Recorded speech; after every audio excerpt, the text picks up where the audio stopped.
Katika kuadhimisha sikukuu ya wanawake duniani, shirika limefanikiwa kuvuka lengo lake la awali na kuongeza utofauti na ujumuishi wa wanawake katika nafasi za uongozi. Pia shirika limeendelea kutekeleza mpango wake wa kuwawezesha wanawake kupitia mradi wa TAZA.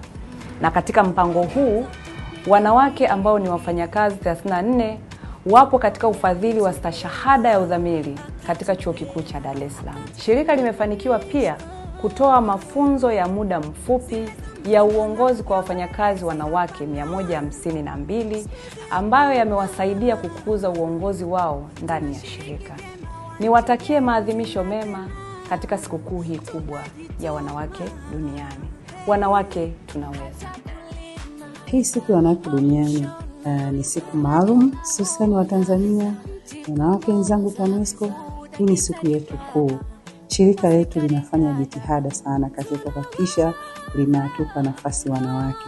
Tunachoshukuru sasa hivi hii tasnia ya engineering, ya kihandisi, wanawake pia naona sasa hivi tunao wengi tu. Nachoweza kusema pia kuendelea kusisitizia wanawake wenzangu katika shirika, tuwe wathubutu, tusiogope, tuendelee kujiendeleza katika kielimu, tufanye kazi kwa bidii ili tusaidie taifa letu. Kweli kwetu sisi kama wafanyakazi wanawake wa TANESCO tumeona mapinduzi makubwa katika kipindi cha uongozi huu, ambako tumekuwa tukipewa nafasi ya kuweza kuonesha uwezo wetu, lakini pia kutumika katika shirika hili katika nyanja mbalimbali.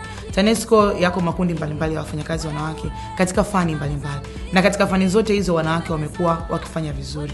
Niendelee kutoa tu wito kwa upande wa serikali na uongozi kwa ujumla kuendelea kuwapa nafasi wanawake kufanya kazi sawa sawa na kuwa support kwa kila hali. Kwa sasa hivi wanawake wameinuka sana na wanafanya kazi sana kwa bidii, na tuna mchango mkubwa kwenye kuliendesha shirika letu. Wanawake na wasichana 2025 tuimarishe haki, usawa na uwezeshaji. Tushindi tunakopesha kubwa kwenye uongozi tumepata. TANESCO, tunayangaza maisha yako.